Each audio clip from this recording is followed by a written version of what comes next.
Understanding the phrase, soulmate.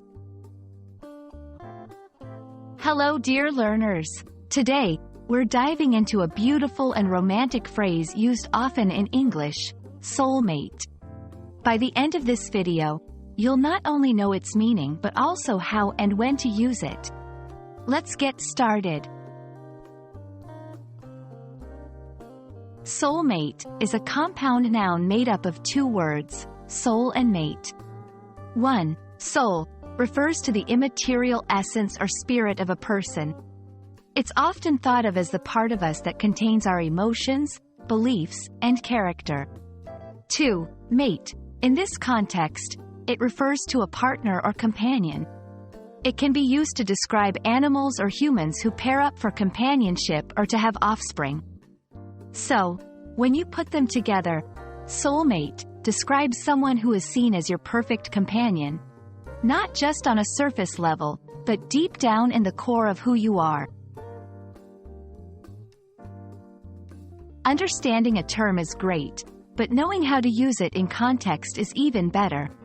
Here are a few examples. 1. Many people believe that there's a soulmate out there for everyone. 2. I knew from the moment we met that she was my soulmate. 3. Do you believe in the idea of finding a soulmate?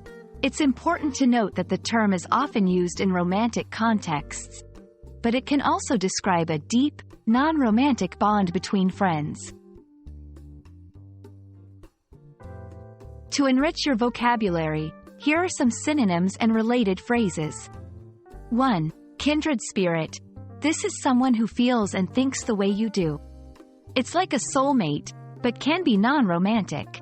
2. Life partner. Someone with whom you choose to spend your life.